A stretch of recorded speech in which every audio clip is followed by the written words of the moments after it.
Kwenda. Kuna uzima tele. Moto. Moto. Mungu palipowepo wako kuna amani tele. Mungu palipowepo wako kuna uponyaji tele.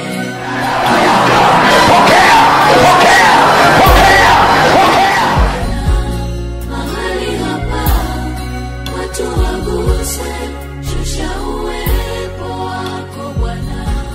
Mahali hapa watu wapone, shusha uwepo wako Bwana. Mahali hapa watu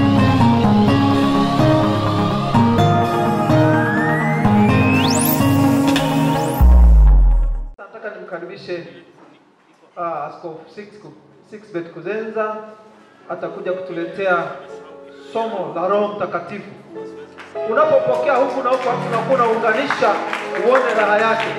Baba karibu na Mungu akubariki sana.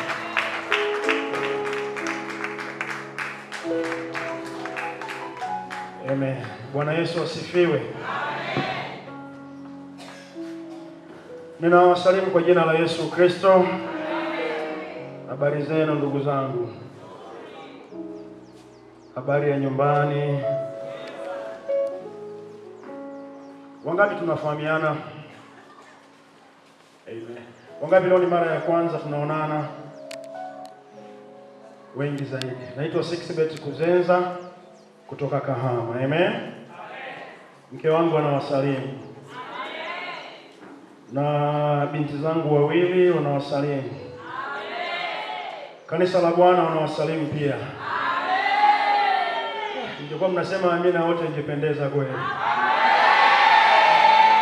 Yesu na asifiwe sana. Ninamshukuru Mungu kwa neema hii ambayo amenipa kuweza kuwako hapa wiki hii kushiriki pamoja nanyi semina hii ya watu wa idara ya sifa na nini? Sifa na muziki. Na ninaamini kwamba wiki hii ni wiki ambayo Mungu ameiandaa kwa ajili yetu. Na ninaamini kwamba wiki hii ni wiki ambayo Mungu ataenda kutubarikia. Mmegoma kusema amina. Ninaamini kwamba wiki hii ni wiki ya neema ya Mungu juu yetu. Kama umebarikiwa na kipindi cha kwanza, sema amina kubwa kabisa. Watumishi wa Mungu, nishukuru kwa heshima hii ambayo mmenipa kuweza kufika tushiriki pamoja. Mzee Makandilo hapa alinitaarifu kipindi kile nimekuja kwenye shughuli ya Askofu Batenzi wakati wa ujenzi kwamba tulifikiri uje mwezi wa 10 uwe mojawapo wa walimu kwenye kongamano la idara ya sifa na muziki na utafundisha somo la Roho Mtakatifu. Na mimi nikasema amina. Bwana asifiwe sana. Na Mungu akubariki sana. Mtumishi wa Mungu, wazee wa kanisa, wachungaji, Mungu awabariki sana. Amen. Mshike mkono jirani yako, mwambie ukionyesha kuwepo kwenye semina itapendeza.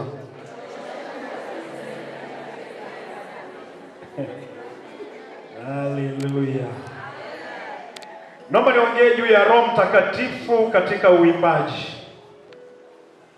Roho Mtakatifu katika uimbaji. Waimbaji, Bwana asifiwe. Haleluya. Nampenda Roho Mtakatifu. Hapo amina imeondoka. Nampenda Roho Mtakatifu. Ni rafiki yangu wa karibu sana. Ni jamaa yangu wa karibu sana. Ukiniondolea Roho Mtakatifu umenimaliza. Wangapi wanampenda Roho Mtakatifu mchana wa leo? Mwangalie jirani yako usoni, anafanana na kumpenda Roho.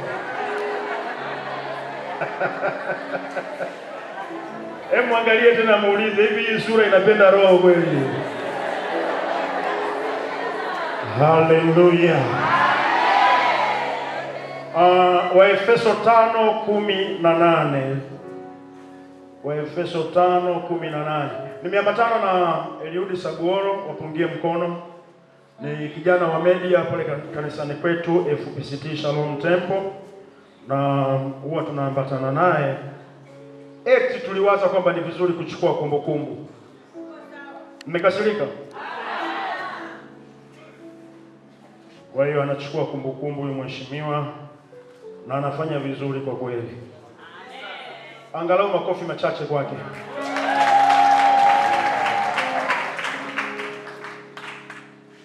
Efeso 5:18 na 19. Tena msilewe kwa mvinyo, ambamo mna nini? Mna ufisadi, bali mfanye nini? Mjazwe Roho. Roho ni mbadala wa mvinyo. Amen. Msilewe kwa mvinyo, bali mjazwe Roho. Mkishajazwa Roho, kifuatacho mnafanya nini? Mkisemezana. Masemezano yanafuata baada ya ujazo wa Roho. Na masemezano hayo ni nini? Zaburi na nani? Waimbaji wameongeaje jamani? Hebu tuende pamoja. Zaburi na nani?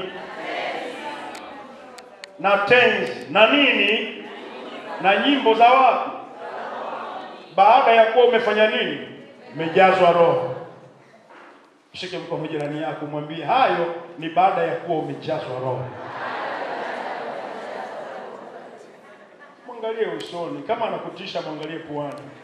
Mwambie hayo ni baada ya kuwa umejazwa Roho.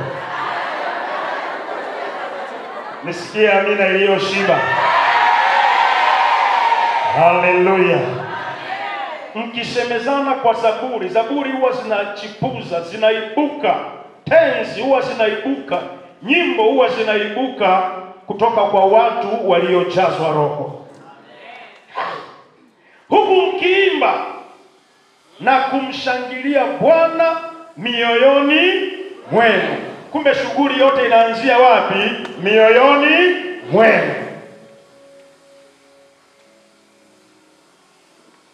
Bwana Yesu na asifiwe. Kuwa na Roho Mtakatifu. Ni hatari sana kuwa mwimbaji hauna Roho Mtakatifu. Kama hujanona sema amina. Amen. Katiba ya FPCT ina matamko 16 ya imani. Mojawapo ya tamko inasema tunaamini katika ujazo wa Roho Mtakatifu unaoambatana na kunena kwa lugha kama ilivyo katika Matendo ya Mitume sura ya 2. Alafu ile katiba ikachukuliwa ikapelekwa serikalini ili tusajiliwe. Kwa hiyo walipotusajili, mojawapo ya vitu ambavyo serikali ilivibariki kikatiba, kisheria, ni kwamba mjazwe Roho na mnene kwa lugha mpya. Amen. Kwa hiyo serikali ikiamua kufanya uchunguzi kwenye taasisi za kidini kama zinazingatia katiba zao, wakaja wakakuta hamnene kwa lugha, maana yake mmevunja katiba na inatakiwa ifutwe hiyo katiba, maana hamuitekelezi. Mgeukie jirani yako, mwangalie usoni, mwambie kunena kwa lugha ni jambo la kikatiba.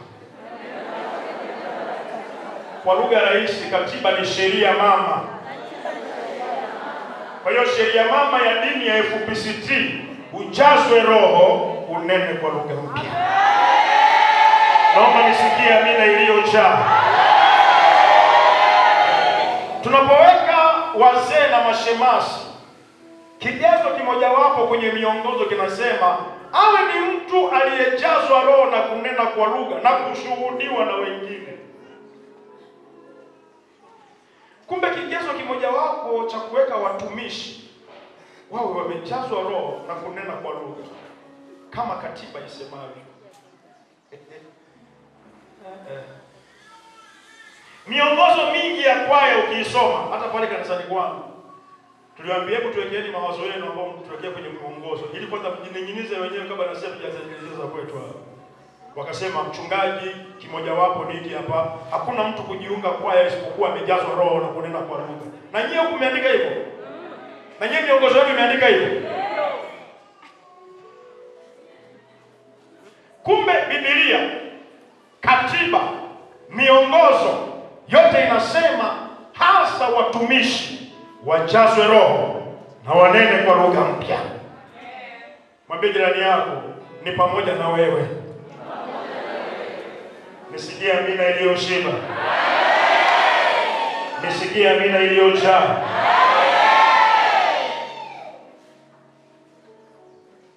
Kama mwimbaji hujajazwa Roho na kunena kwa lugha, umekiuka muongozo, unatakiwa urudi kwenye viti vya washirika. Umekiuka katiba ya FPCT, maana tamko mojawapo tunajazwaga Roho na kunena kwa lugha. Kuna watu wananiangalia vibaya. Bahati mbaya huwezi kunifanya chochote. Na ukijidanganya upigane na mimi, ndio hapo umejipalia makaa. Maana nikiruhusu mtu akale ufufuke, mimi nilikuwa napigana. Na bahati mbaya sana napigaga pua. Na ukinizidi ngumi, Mungu mwema kweli, ameumba mawe na fimbo kwa ajili ya wanyonge. Na kudunda jiwe. Ngeuke jirani yako, mwambie pamoja na kununa, Roho Mtakatifu lazima. Na ndio maana tunakuwa na waimbaji wengi waliopinda, maana hawana Roho. Hamna au amina? Amina. Nimesema amina? Nimesema kama hamna. Wakati unaniunga mkono nachokiongea. Na wiki hii tunataka Roho ashuke juu yetu waimbaji. Nasema wiki hii tunataka Roho ashuke juu yetu waimbaji. Wale wanaoniunga mkono waseme amina iliyojaa. Haleluya. Haleluya. Kama tumeweka kuwa miongoni mwa vigezo vya kuwakubalia watu kujiunga na kwaya kwamba awe amejazwa Roho, tunapaswa kuishi uhalisia huo wa ujazo wa Roho. Vinginevyo ndio ile itaitwa usanii wa Injili. Una perform lakini kiuhalisia hauna. Tunamtaka Roho. Raba saka. Nasema tunamtaka Roho. Hapo nisikie waimbaji wanaomaanisha, nasema tunamtaka Roho.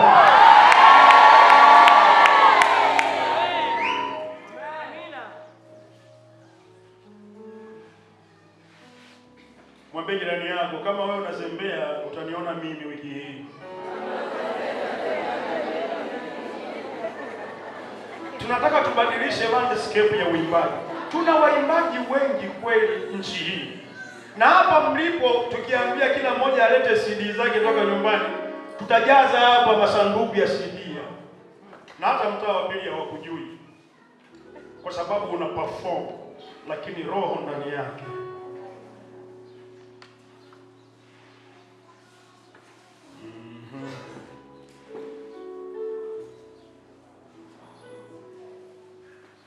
Mwimbaji mmoja kwenye Biblia ambaye mimi nampenda alifanikiwa sana. Wakati fulani akayakoroga. Kama unataka wadudu, chungulia kwenye kwaya. Mimi si mchungaji. Tulikuwa na kwaya karibia 5, tukavunja zote. Wadudu wa kumwaga. Na waimbaji wanajua kukumbatia wale wadudu. Kwa sababu mmoja wapo ambaye anamiliki wale virus akiondolewa kwenye kwaya kuna pengo, alafu kwaya ile nyingine ya pili itawapiga bao. Katika story moja mwimbaji kachomoa mimba na hajasafishwa vizuri na ameenda kwenye mkutano kule huduma akaoza. Hali yao imebadilika chumbani. Kuna nini jamani? Kuna nini jamani? Wako na mtu amechomoa mimba na ikafunikwa vizuri kweli kwa jalabia. Pasipo Roho kuna wadudu wa kutosha kwa wanafanya. Na ni wadudu wanaoambukiza kwa haraka. Tunamtaka Roho na nguvu zake. Amen. Nasema wiki hii tunamtaka Roho Mtakatifu. Amen. Ponde ponde huko ndani. Tuwe na waimbaji ambao wakisimama tunaziona mbingu. Hivi naongea na watu mahali hapa. Nakumbuka mama mmoja mahali fulani nilimpenda sana yule mama. Alikuwa akisimama tu akisema Hebu tusimame tumwabudu Mungu. Akifanya tu unasikia kwa shaba. Alianza. Lakini kuna kitu. Hiyo ndio ambayo tunaitaka. Tumepoteza hiyo.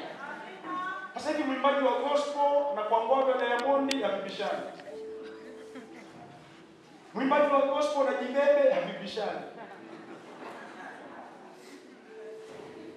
Mwimbaji wa gospel na kamata chini, kamatia chini, hawabishani. Mungu wangu, tunamtaka Roho. Mmeanza kukasirika asubuhi hivi. Yaani hapa sasa hivi unajisikia kama nilipuke hivi. Wakati unajiandaa. Na kuna wengine tayari ninapoongea umeanza kusikia connection ndani ya moyo wako. Nashukuru sana kwa heshima ambayo Mungu amenipa kutumika na pastor wangu hapa David Ikone. Jamani, FPCT tuna vifaa. Amen. Ila mara zingine waga hatujui. Sasa sana mtu anamiliki bunduki na haijui, anapigwa na mtu ana rungu. Kwa sababu anajua matumizi ya rungu, ndio anafikiri bunduki ni mdoli. Vitu ambavyo vinatoka ndani ya pasta, nilikuwa nimekaa hapo nasikia wow. Mimi nachokuja wiki moja tu vile ambavyo vinatoka vya kitaalamu. Mimi sina hivyo. Hivyo kwangu kimitafuta umekosea barabara. Yaani hivyo ambavyo vinashuka alafu mimi nikija na mtibua tu Roho Mtakatifu. Ili hivyo sasa ukienda kuviapply. Amen. Hebu sema amina iliyoshiba.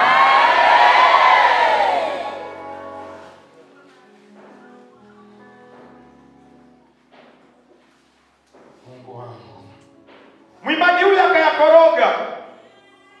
Mungu akasema nataka nipige nchi nzima. Akasema Mungu usiwaponze nchi nzima kwa sababu yangu. Nichape mimi. Baadaye akaandika Zaburi. Wimbo. Zaburi ya 51. Hebu tuisome. Mstari wa kwanza mpaka wa 11.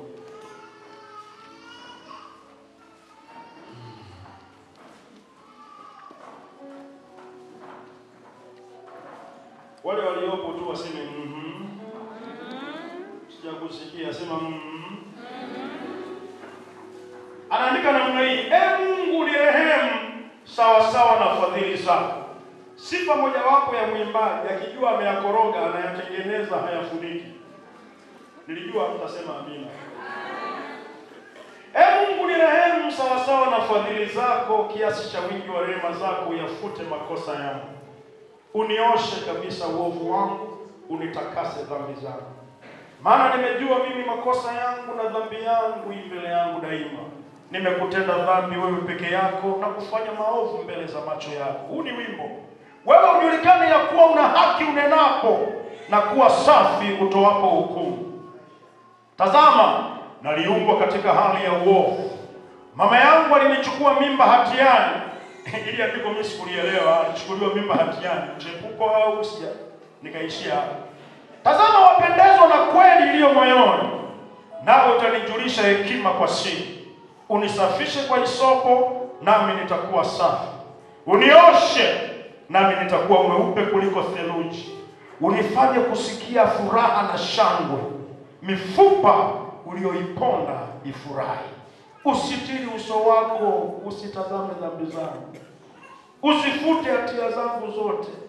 Mungu, uniumbie moyo safi. Hebu nisikie amina. Uifanye upya roho iliyotulia ndani yangu. Usinitenge na uso wako. Point ninayotaka ni hii hapa, ambayo anapigilia msumari, anasema hivi: wala Roho yako Mtakatifu usiniondolee. Waimbaji, Mungu asikuondolee Roho wake Mtakatifu. Narudia tena, Mungu asikuondolee Roho wake Mtakatifu. Daudi alijua, Mungu nimekosea, vibogo vinanihusu, adhabu inanihusu, tena ninatubu. Mheshimiwa, fanya yote, neno moja naomba, usiniondolee Roho Mtakatifu. Waimbaji, kipaumbele cha kwanza Roho Mtakatifu. Mshike mkono jirani yako, mwambie kipaumbele cha kwanza Roho Mtakatifu. Pasipo Roho uendi, huchomoki. Tunamtaka Roho Mtakatifu.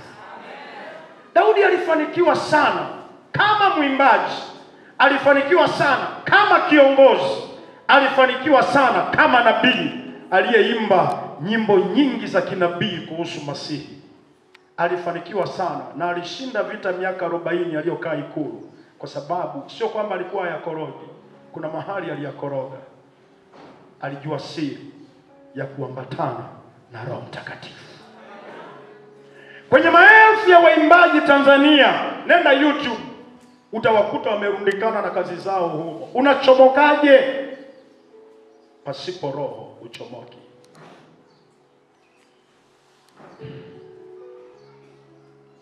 Dada mmoja Nigeria, mwimbaji mzuri sana wa gospel, ni miaka ya majuzi tu hapa, akaanza kuposti picha zake za utupu, picha za ngono. Wakamuuliza mmoja wako kama wali watatu, wakamuuliza mmoja, vipi? Akasema, nataka tu nionyeshe umbo langu lilivyo sexy. Mwimbaji wa gospel. Angalia waimbaji wengi, nimejaribu kufuatilia baadhi ya waimbaji hata wa bongo flavor, wengi asili yao kanisani. Beyonce ambaye sasa hivi anasumbua dunia, alikuwa mwanakwaya kanisani, lakini sasa hivi ndio Freemason wa kiwango cha juu.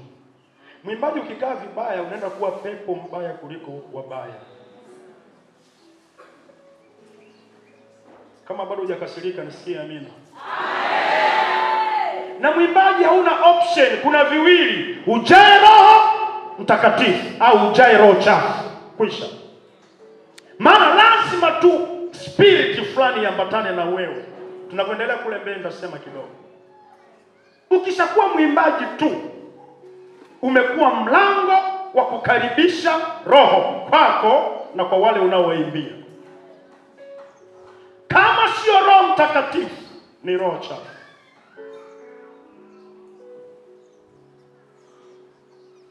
Kama uko na mimi sema naona wengine pumzi zimebaki. Wiki hii tunamtaka Roho Mtakatifu.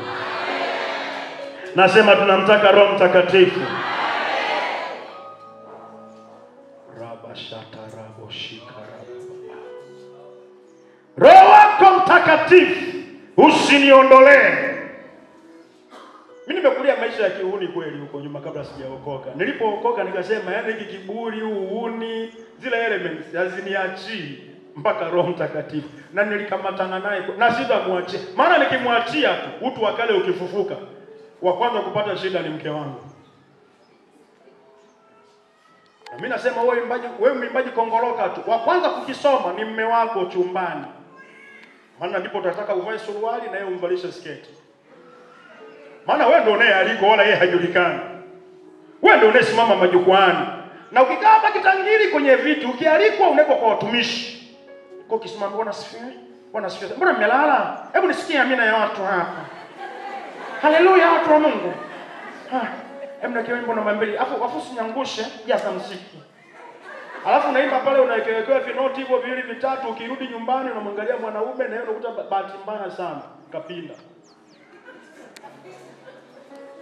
Maisha magumu kwa kila Mtanzania. Na wewe ndio account inasoma. Na wewe ndio superstar ndani ya nyumba. Hata kulala kitanda kimoja unaweza kuona kama vile unajisi fulani.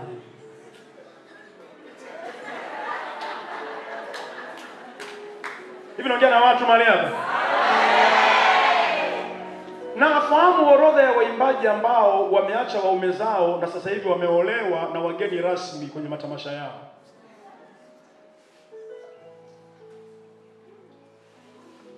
Kwa sababu tu hawana Roho ndani yao.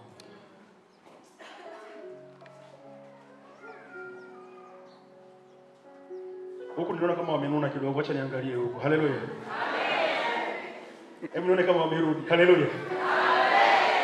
Tunamtaka Roho Mtakatifu. Amen. Kama kuna waimbaji wanamtaka Roho, hebu waseme amina iliyoshiba. Daudi mwimbaji aliyefanikiwa anasema Roho wako usiniondolee. Waimbaji wa kizazi hiki wanasema hawana haja na Roho. kwa sababu ana uwezo wa kukaa tu akatunga wimbo hapo hapo. Na siku hizi sababu ya nani ya digitali, unaenda studio unatengenezewa muziki hapo hapo, kila kitu hapo hapo, vilivyopungua unajaziliziwa hapo hapo, umetoa single, YouTube inasaidia kukurushia huko tayari.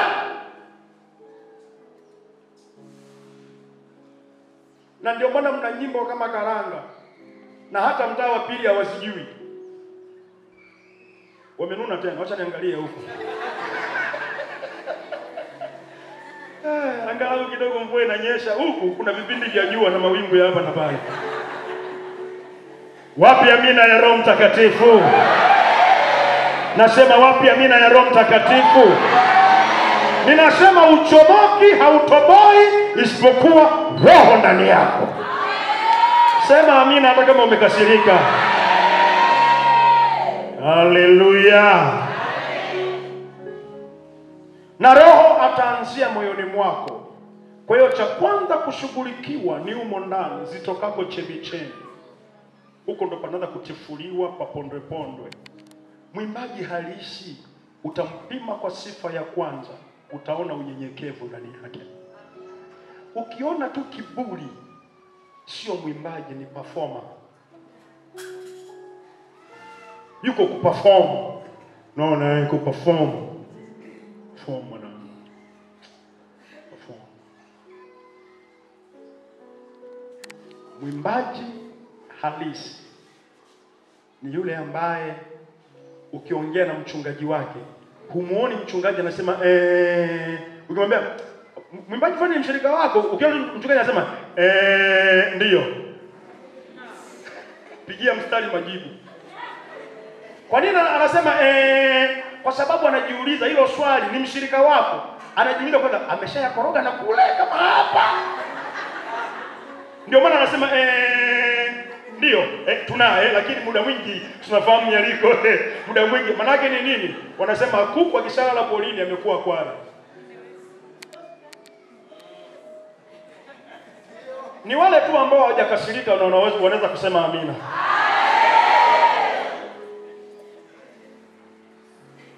Mwambie jirani yako, rekebisha sura, mhubiri atiwe moyo.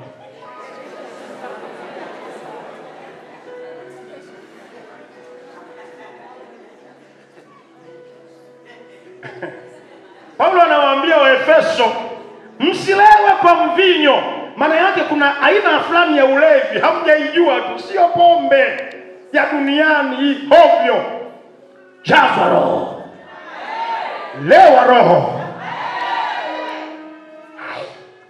Nasema jazwa Roho. Lewa Roho. Furika Roho.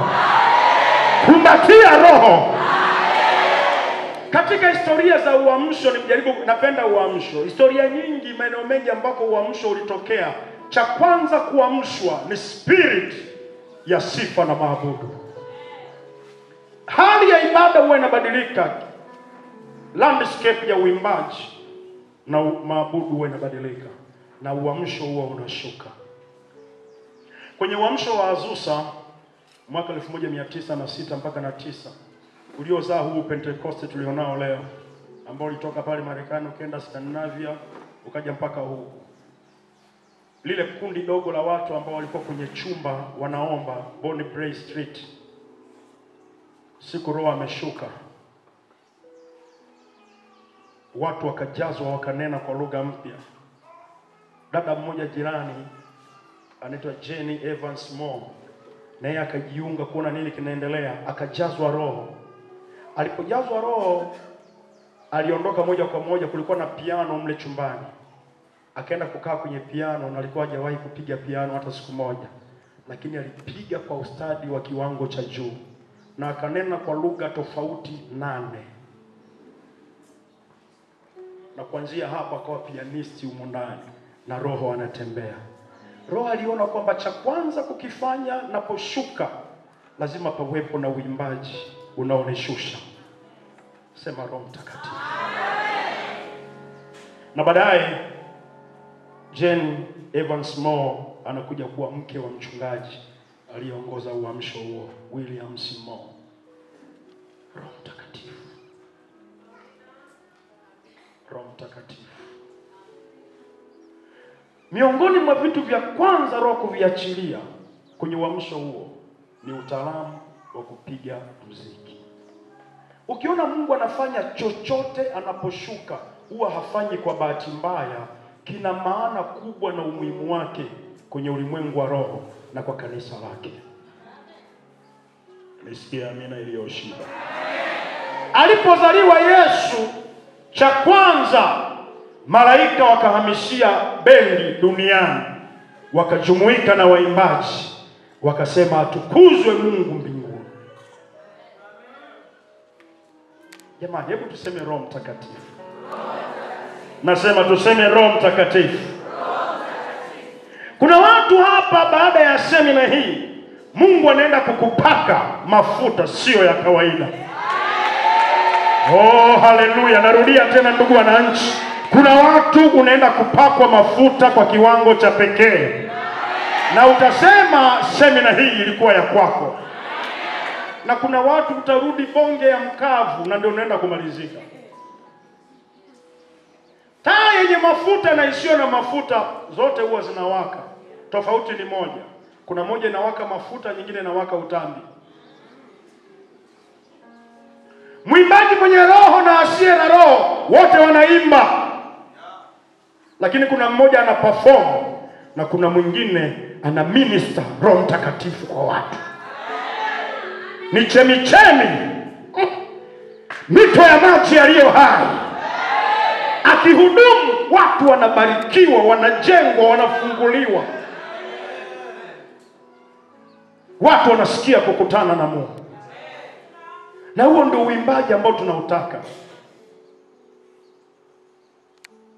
Nisikia amina iliyoshiba. Nasema nisikia amina iliyoshiba. Paulo akaambia wa Korinto, imekuwaje basi? Nitaomba kwa roho, nitaomba kwa akili pia. Nitaimba kwa roho, nitaimba kwa akili pia. Swali la msingi ni hila hapa. Kwa mujibu wa Paulo, mzee wa mafunuo, mpaka mbingu ya tatu akapigwa na mwiba ili asijiinue. Unapewa mafunuo mpaka Mungu anakuwekea gavana. Paulo anasema, cha kwanza ni kipi? Roho au akili?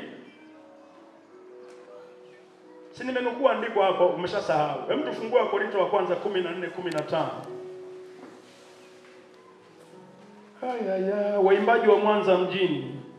Bwana Yesu asifiwe. Amen. Mgeukie jirani yako mwambie, wewe ni mwimbaji au performer?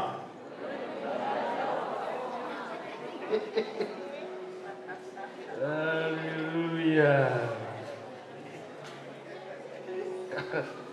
Ukiona mwimbaji anaondoa neno Yesu kwenye nyimbo zake ili awafikie makundi yote, huyo ni performer, sio mwimbaji. Huku napo wameanza kuwa na jua kali na vipindi vya jua. Huku naona kidogo kuna rasharasha. Nasema hivi, ukiona mwimbaji anaondoa jina la Yesu ili kufurahisha mameneja wake na aweze kuwafikia makundi mengi, ili wanasema ukisema tu Mungu inajumuisha wote. Alafu yaani soko lako litagusa wote. Huyo sio mwimbaji, ni performer. Umefika wa Korinto wa kwanza 14:15. Imekuwaje basi? Nitaimba kwa roho. Inatangulia nini jamani? Nitaimba kwa roho tena. Nitaomba. Nitaomba kwa roho tena, nitaomba kwa akili pia. Alafu naofuata nini? Nitaimba kwa roho tena, nitaimba kwa akili pia. Yaani akili ni ya pili baada ya roho kutangulia. Akili ikiwa ya pili baada ya roho kutangulia, maana yake akili itaimba kwa uvuvio wa roho. Amina zimeisha. Bwana Yesu na asifiwe sana. Nampenda sana marehemu Sedekia. Amina. Narudia tena ndugu wananchi. Nampenda sana marehemu Sedekia. Nilikuwa naongea na Pastor Muna Arusha kipindi fulani, nilienda kuhudumu, akaniambia, "Pastor, nikiwa nimesimama kuhubiri nikaona message haiendi." Nilikuwa namwambia Sedekia, "Sedekia, njoo tupe wimbo mmoja wa kuabudu." Sedekia kwa kishika maiki akisema tu, Unasema unaanza wenye shaba. Akimaliza kuabudia, mchungaji anakuja pale, neno linatembea vizuri sana. Mtu mmoja aliyekuwa karibu na Mwakasege, bishop mmoja rafiki yangu, anasema siku moja Mwakasege akamsimulia, akasema kitu ambacho kwa Sedekia nilikiona cha pekee. Mwakasege anasema kwa nukuu ambayo nilisimuliwa, anasema hivi, wimbo wowote ambao nilisikia moyoni ni abudishe au uimbwe, Sedekia aliuanzisha bila kuambiwa. Yaani Mwakasege akasikia wimbo moyoni, Sedekia mara moja anaanza wimbo ule. Connection ya kwenye ulimwengu wa roho. Muziki wa Sedekia hautishi, simple. Nyimbo zake simple. Na na albamu moja amerekodia studio mwanzo mwisho na haichoshi kuangalia. Wewe umeenda location 200 na inaboa.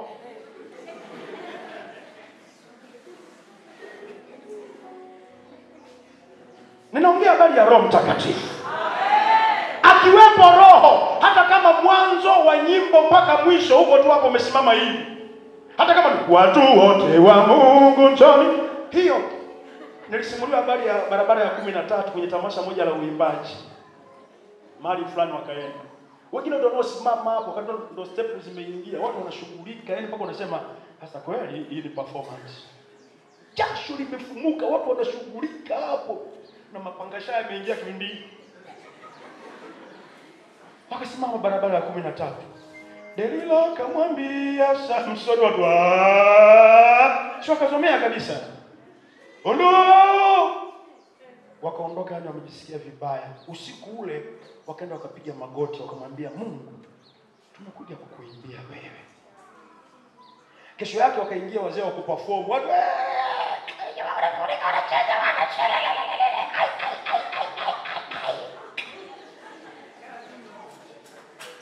jamaa wakasimama tena.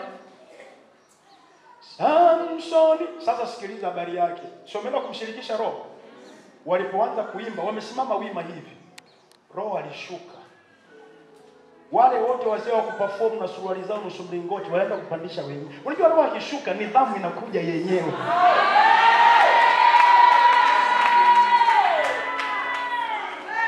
Women's Revival mwaka 1904 mpaka na 6.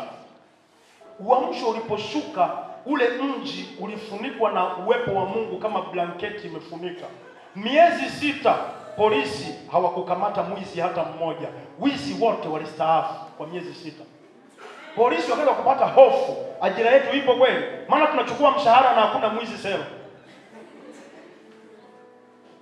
Wahuni wote lugha zilibadilika, wakaanza kuongea lugha nzuri, uwepo umeshuka wa Mungu.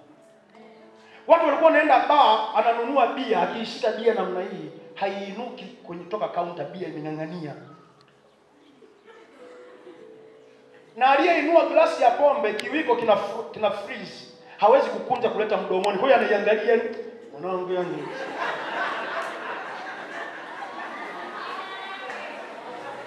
Hivi naongea na watu mahali hapa. Nasema naongea na watu mahali hapa. Roho akishuka, watu wakiimba, wengine wataanza kulia mbele za Mungu kwa toba, maana wanasikia Roho anasema na maisha yao. Rebo shikataraba. Leo imba kama muziki ya gospel inapigwa kilabuni na mlevi haoni shida. Anasema, "Weke hiyo." Alafu wanazungusha kiuno.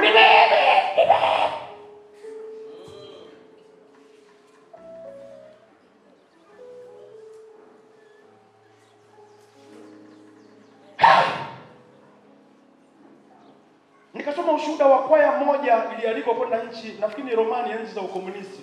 Mipaka imefungwa. Hakuna injili kuingia. Na ukionekana unahubiri injili ni kifo, na Biblia haziruhusiwi kuingia.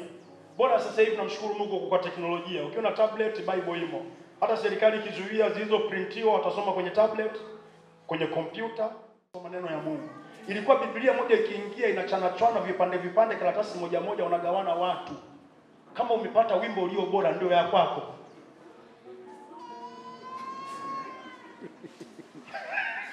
Kama umepata sura ya kwanza ya Mathayo, akamzaa fulani akamzaa fulani akamzaa, hilo ndio neno lako utakaloishi nalo.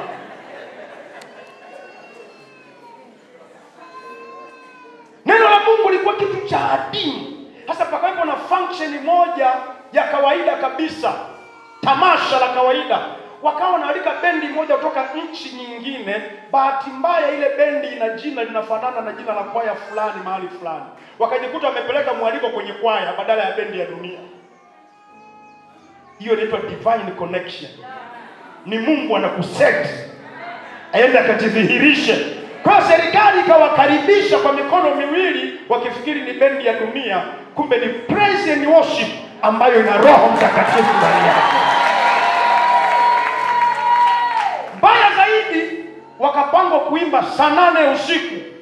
Bendi zingine zimesha perform, wao saa 8 usiku wakati majamando yamelewa, sigara zimevutwa, madawa yamevutwa, watu wameshikilia chupa za pombe, magwegeni wale mbwa.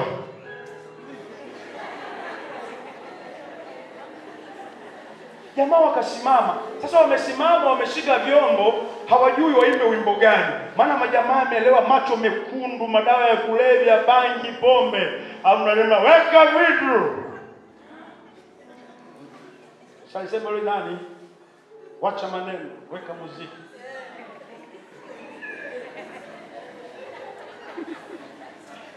Sasa wamesimama, kiongozi anamwangalia mwalimu. Mwalimu, tunaimba wimbo gani? Mwalimu anaangalia mwenyekiti. Mwenyekiti, tunatokaje huko leo? Mwenyekiti anaangalia wapiga vyombo, mnaanzia wapi leo? Ghafla katika hali hiyo ya kujiuliza, uwepo wa Mungu kashuka. Mpiga gita anayelidi alishika, akajikuta tu mkono umeenda ring, na mwingine akafuata ngrang. Wakajikuta wimbo wa maabudu unaanza.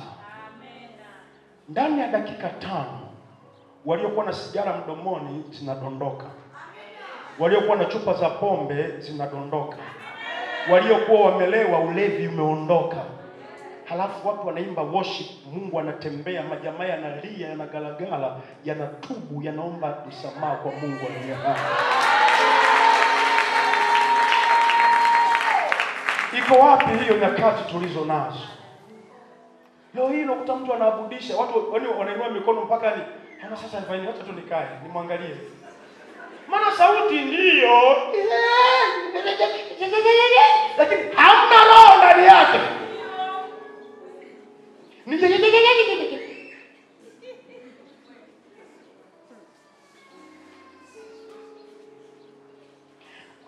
Huko wamerudia tabia yao ya kununa, ndio maana nawaangalia nyinyi.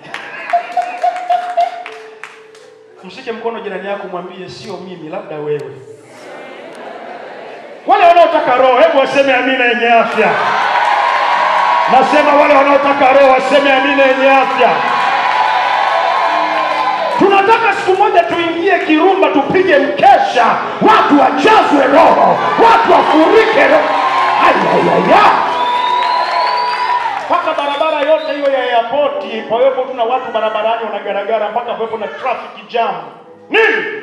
Kuna roho ameshuka Kirumba. Na kwa taarifa yenu, watu wanamtamani kweli roho, ila hawajui wampate wapi, wanaangukia kwenye roho chafu. Nenda kwenye maharusi, wote hawataki muziki ya dunia, wote wanataka tu gospel. Tuweke tuje. Toa hiyo bwana. Toa. Tuweke gospel. Hata kama ni waliniita hapa waje sekondari Geita hapo juzi, fellowship ya wanafunzi. Nimeingia huko, wote wanafunzi wao, kasoro wachache sana nje. Dini zote mpaka tena wengine wanakaa mpaka mstari wa mbele pale kabisa, front row. Na nikamwambia mwalimu, hivi mlifanyaje? Anasema tulianzisha ilikuwa ngumu, ilipokolea. Sasa hivi wanafunzi wenyewe ndio waliwaambia walimu, tunataka mtuletee mtu kabla tujafunga shule, fellowship kali ya siku 3. Walimu akamwambia meneja, akasema budget. Wakasema watoto wako ndio wanataka. Kweli? Meneja akaenda. Nyinyi ndio mmesema? Mkurugenzi wa shule akaja. Mkurugenzi akatoka budget ya dharura, tuite watu waje waseme na wanafunzi. Haikuwepo kwenye plan. Watoto wanataka kweli, ameokoka yule bwana, akaenda kwa wanafunzi, eti nyie ndio mmeomba. Akasema iangaliwe mara moja. Ambao wameokoka na ambao hawajaokoka, wote wanataka kusikia Mungu anasema. Wanaonielewa waseme amen. Dunia inamtaka roho. Sisi tunasukumia nje roho, halafu nataka tunywe roho ya dunia, na ndio maana dunia inatushangaa.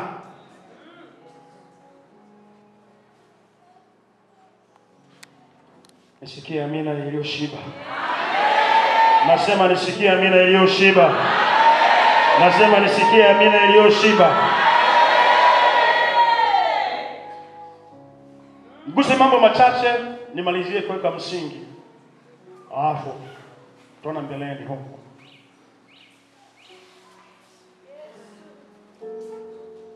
Kama unataka kuona mtembeo wa Roho Mtakatifu pale unapohudumu kama mwimbaji, yako mambo mengi, mimi nataka nikukumbushe tu machache. Jambo la kwanza ambalo kwangu nilisikia moyoni mwangu ni la muhimu kukushirikisha. Usiwatafutie watu roho wakati wa kuimba. Yaani wewe ndio unaanza sasa kumsaka aliko, alafu ndipo umpeleke kwa watu madhabahuni. Hapana. Unapaswa kuwa wewe ni makao ya roho, dwelling place ya roho. Ukisimama ni roho amesimama.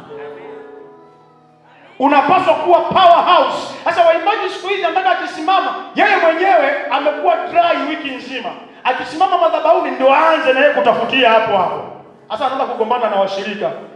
Fumba macho, inua mikono. Jamani zama. Ukiwa na roho huna haja ya kuwapigia kelele. Wao wenyewe wataachia siti.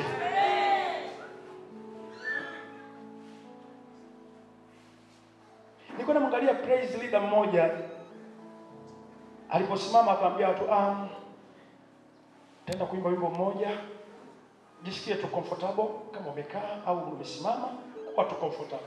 Alipoanza kuimba hajafika beti ya pili, watu wote wameachia viti. Hakuna aliyewaambia wainue mikono, wote wameinua mikono. Anaenda kumaliza, wengine wako chini ya viti tayari Mungu kawapeleka huko. Mwangalie jirani yako usone, muulize wewe ni wa aina gani? Hatutafutii chaji madhabahuni. Unatakiwa uje wewe ukiwa ni power bank. Watu waje wachomeke kwako, wapokee chaji. Hiyo amina imeniuzi. Nataka nisikie amina yenye afya. Mbona nasikia amina ya wadada tu? Hebu wanaume sema amina. Sasa mlikuwa wapi? Na ndio hiyo hapo ni tatizo la wanaume. Kuna mtu mmoja aliniambia hivi, mchungaji na swali, kwa nini wanaojazwa roho wengi ni akina dada? Nikasema kwa sababu wanaume wanataka waende mbele za Yesu na ndevu zao.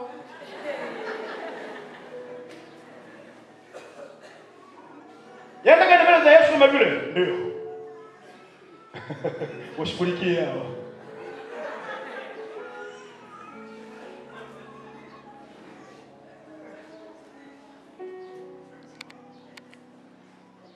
Hallelujah. Hebu tuangalie 1 Korinto, Wakorintho wa kwanza sura ya 10 mstari wa kwanza mpaka wa 4. Jamani, kama unanielewa angalau kidogo useme tu amina. Amen. Kwa maana ndugu zangu, sipendi mkose kufahamu ya kuwa baba zetu walikuwa wote chini ya wingu, wote wakapita kati ya bahari. Naomba useme wote wakapita kati ya bahari. Naomba useme na walikuwa chini ya wingu. Paulo anasema kwa ufunuo hapa. Wote wakabatizwa. Naomba useme wakabatizwa.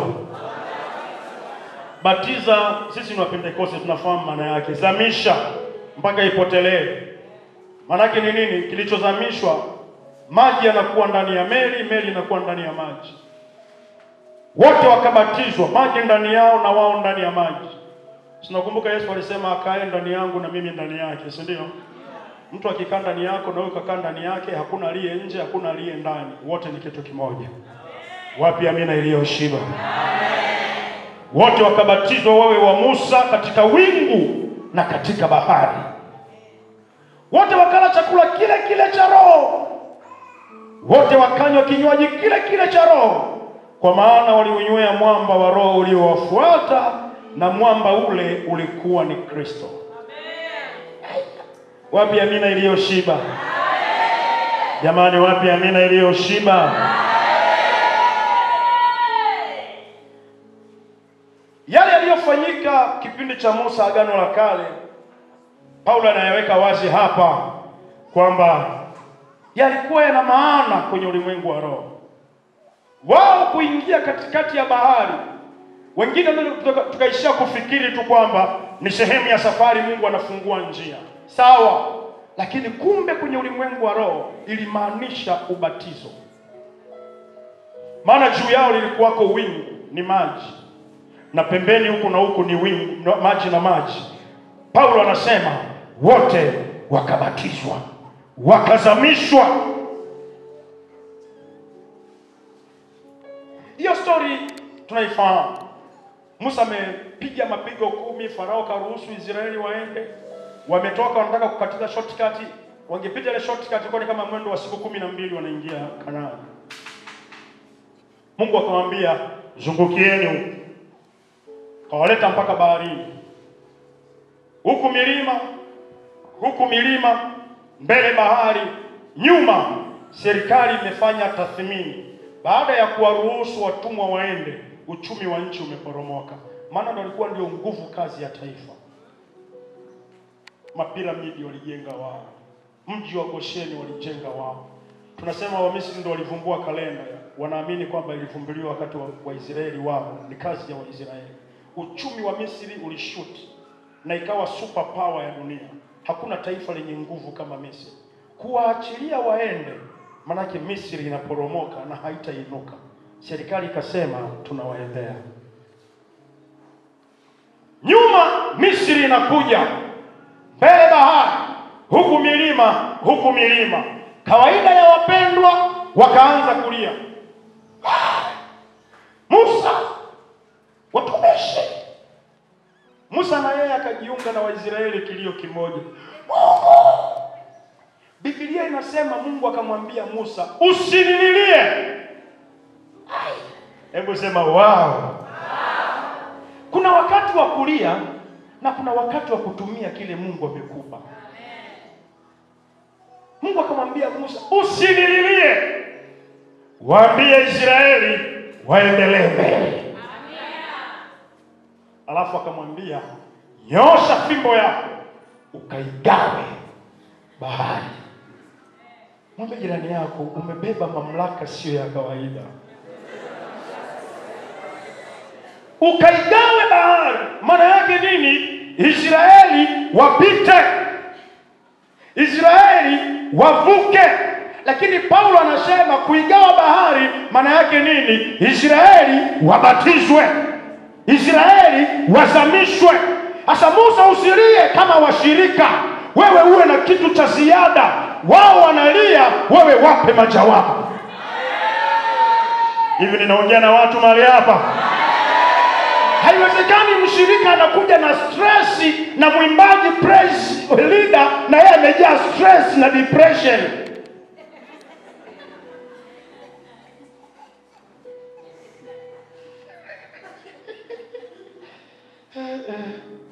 Hivi nafikiri si wachungaji hatuna changamoto?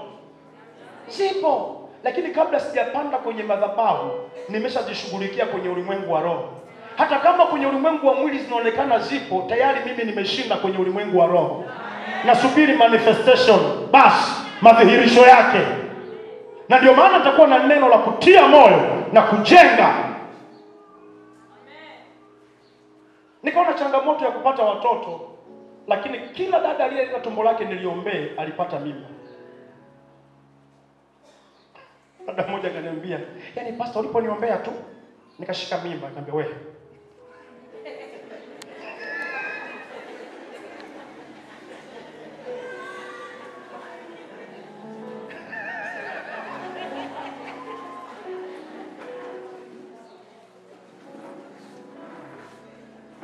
Mama mmoja akamwambia mke wangu, "Nimehesabu ndoa zote alizofungisha mchungaji, zote wana watoto wote."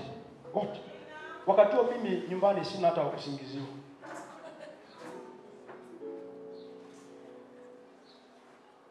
Dada mmoja miezi 9 imefika, nataka kusukuma, mtoto mnene kalala upande, hakuna namna ya kusukuma, lakini pia stage iliyofikia lazima asukume, vinginevyo mtoto anafia humo ndani, lakini pia ukiwa kimchana pressure sijui yuko juu atakufa. Katoroka hospitali kaja nyumbani kwangu. Mimi sitaki kesho, wewe. Niombe. Nikamwambia dada wewe umetoka hospitali kiasi wewe, uje ufike nyumbani kwa mchungaji. Hii ni kesi hapo magazeti yanauzwa. Lakini kimoyomoyo nikasema shetani kama ukumuua njia nzima hawezi kufia. Nikamwambia kaa hapo.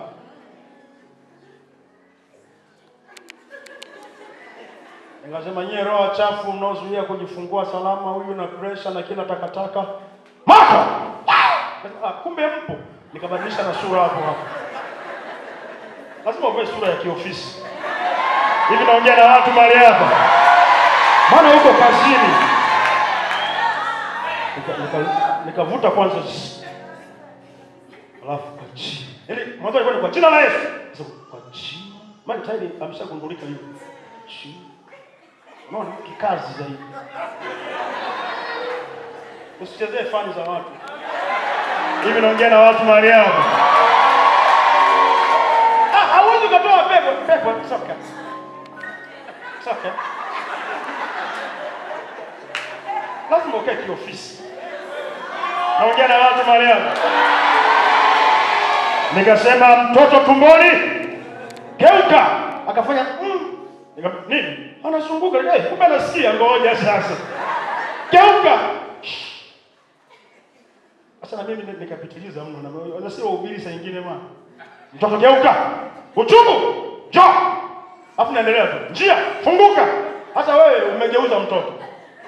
Uchungu umekuja. Njia imefunguka. Kifuatacho ITV. Alifanya hivi. Baba, nasukuma sasa.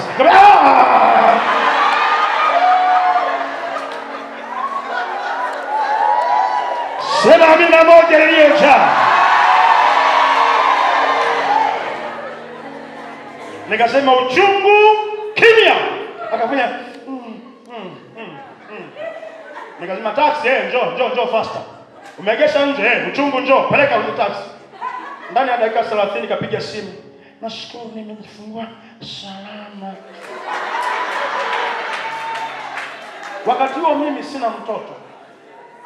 Lakini nina minister Roho Mtakatifu anayewapa watu watoto. Kwa sababu changamoto nilionayo nimeshaishinda kwenye ulimwengu wa roho. Kilichobakia ni kuhudumia watu wa Mungu. Haiwezekani mshirika na stressi na kiongozi wa ibada. Simameni. Nene jamaa stressi kibao. Kuna wengine wanauzi. Simameni.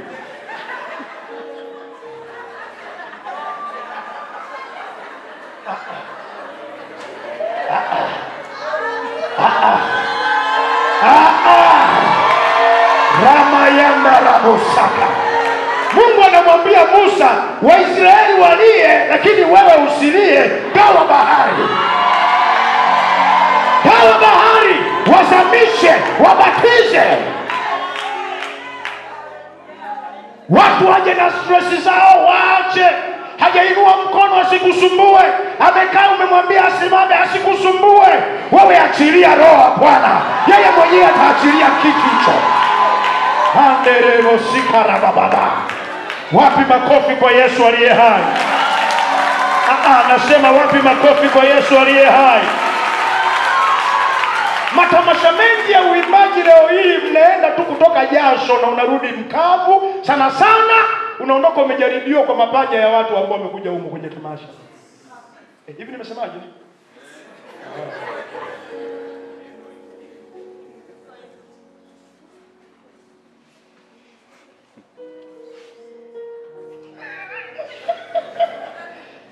Na wengine wenu mnarudi, huduma ulioifanya kubwa sana ni kugawa namba za simu. Mimi nafikiri naongea na waimbaji yao.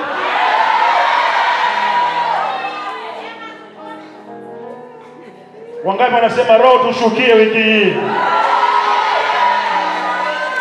Ndugu yangu, tangazo letu mbona silioni lile? Mwendelee kunaisha tunapobakia mnanionyesha. Wengine hapa ndugu yangu. Utaratibu wako unakosewa saa nyingine. Kwa nini mbali tangazo langu leo linafanya kazi kadri linaendelea?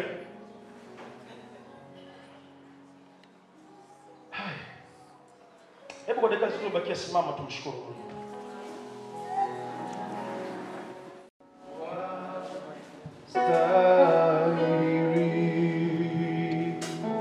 Uliacha enzi yako, Haleluya, na mamlaka yako mbinguni,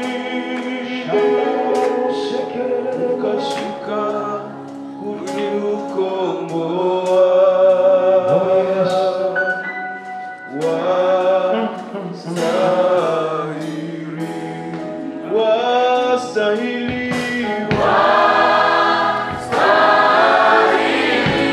kwa sauti yako yote,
Roho yuko mahali hapa.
Nafasi Roho Mtakatifu.